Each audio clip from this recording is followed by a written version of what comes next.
Hi, I'm Jesse from Group 9, and this is our presentation explaining what the COVID-19 vaccines are and essential things to know about them.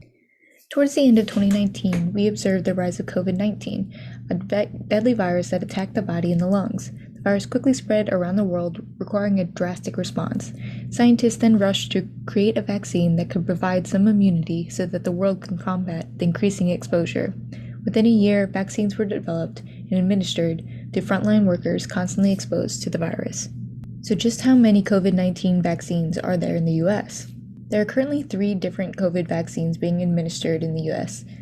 These are Pfizer, Moderna, and Johnson & Johnson. The first vaccine we will discuss is Pfizer. Currently, the Pfizer vaccine is available for ages 12 and older and requires 2 doses for long-term immunity, administered within the upper arm at 3 weeks apart.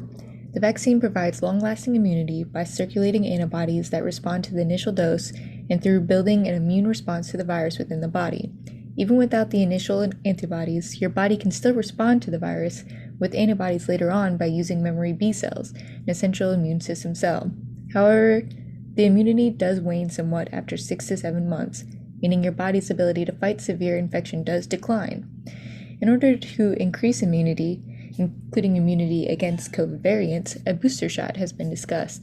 However, this is not necessary. The main goal is to avoid transmission of the virus, which the Pfizer vaccine accomplishes. The next vaccine we're going to talk about is the Moderna vaccine. This is also an mRNA vaccine and requires 2 doses of the shot taken 28 days apart for full immunity. It's available for ages 18 and up, and an extra dose is allowed and recommended for those that are severely immunocompromised. Both the Moderna and Pfizer vaccines are mRNA vaccines made nearly the same way. In summary, the DNA is cut from the plasmid containing the corona spike protein gene and transcribed into mRNA. The solution is then filtered and mixed with lipids to create a fatty protective layer, proceeding onto one last filtration step where they are injected into vials. These are then frozen, tested, and delivered to vaccination locations. Here's more information on the mRNA vaccines found at the CDC website. The third vaccine to be discussed is the Johnson & Johnson vaccine. This vaccine is a viral vector vaccine that requires only 1 shot to provide immunity. To get the vaccine, you have to be at least 18 years old, and a booster shot is recommended for those that are immunocompromised. Of the 3 vaccines used in the US, only 1 is a viral vector vaccine. But what is a viral vector vaccine? A viral vector vaccine uses a harmless adenovirus vector that has the gene that encodes for harmless spike protein of COVID-19. However, this adenovirus was modified so that it cannot replicate within our bodies, therefore preventing us from getting sick. It only introduces a harmless foreign entity into the body that can respond to and become familiar with, building an immunity to the harmful coronavirus. For more information on the vaccine's production methods, we suggest looking at the CDC website, such as this image. Moving on, we will explain the processes and tests that all vaccines go through within the US before being administered to the public. After a vaccine is made, several tests are conducted. Firstly, preclinical trials are tested on animals to check if they trigger an immune response and look for safety concerns. If they work as intended, a 3-phase clinical trial follows. During phase 1, a small group of volunteers who are young and healthy receive the vaccine. During this phase, scientists determine which dosage level is needed, assess its safety, and record immune response. During phase 2, a larger group of volunteers within the hundreds is divided into 2 subgroups. One group receives the vaccine and the other receives a placebo. This is to determine whether the changes in the vaccinated group are attributed to the vaccine or just happen by chance. Moving on to phase 3, a more significant number of volunteers are given the vaccine and the placebo, reaching the thousands.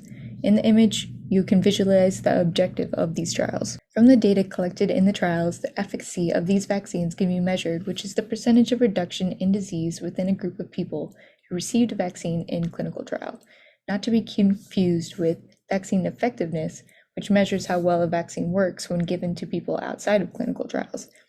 As reported by the CDC, these are the efficacy rates of each. Pfizer at 95%, Moderna at 94.1%, and J&J at 66.3%. The following stage vaccines would go through is FDA approval since they are not over-the-counter drugs. However, due to the health crisis, the FDA approved what has been called the Emergency Use Authorization, or EUA. This does not mean that it was approved without review. The FDA expects a EUA submission will include all safety information accumulated from phases 1 and 2, with an expectation that phase 3 data will be included within 2 months. A COVID-19 vaccine includes evaluation of chemistry, manufacturing, and controls information for each vaccine. Though on August 23rd of 2021, the FDA approved the Pfizer vaccine, the process of approval included some things, including that of the pre-licensure vaccine clinical trials, a presentation of the findings into a FDA committee, and the usability testing of product labeling. Now that we have reviewed vaccines testing and approval process, we will look at some that did not succeed in vaccine production. Despite the eyes of the world looking to the companies that were the frontliners in vaccine production, the big three, GlaxoSmithKline, Merck, and Sanofi, failed to hit the ground running.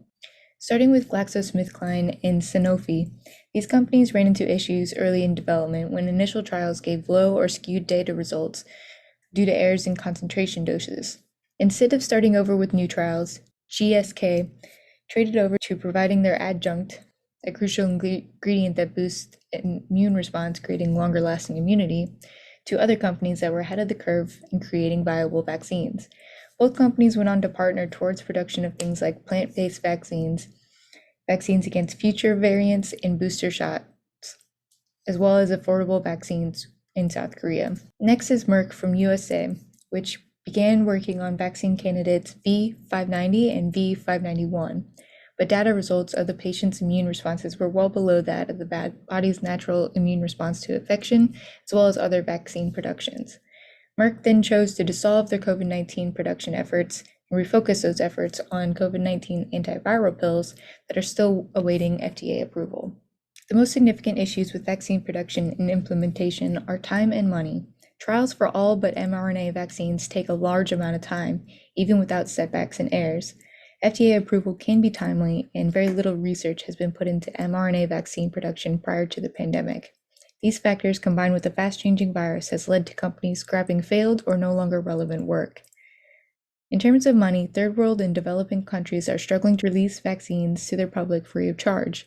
India is charging anywhere between $3 to $15 per shot due to lack of government funding and resources for mass production. The necessary government funding is less than ideal in many places, and creation of vaccine research facilities and new equipment does not come cheap. Now that we know more about vaccine development, approval, and production, what happens once a person has been vaccinated? Common symptoms include pain, swelling, fever, muscle aches, chills, fatigue, headache, and more. But do our primary approved vaccines have any serious risks? According to credible sources, some sporadic cases occur from all 3 USA approved vaccines. A rare risk of blood clotting, TTS, has been observed in women above the age of 50 within 3 weeks of getting the J&J vaccine.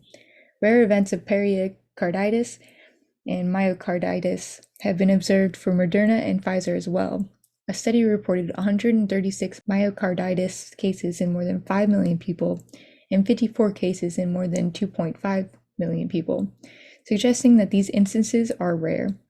Slightly similar was the case of TTS resulting from the J&J vaccine, where the concerns had risen when 6 women between ages 18 and 48 had developed blood clots.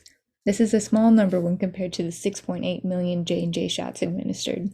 If you may have noticed, we cited some websites while speaking about the risks that came with the vaccines. This leads us to a crucial topic: the importance of credibility to research. With Google being available at our fingertips, it is effortless to believe misinformation, but how does one determine if the source is credible or not?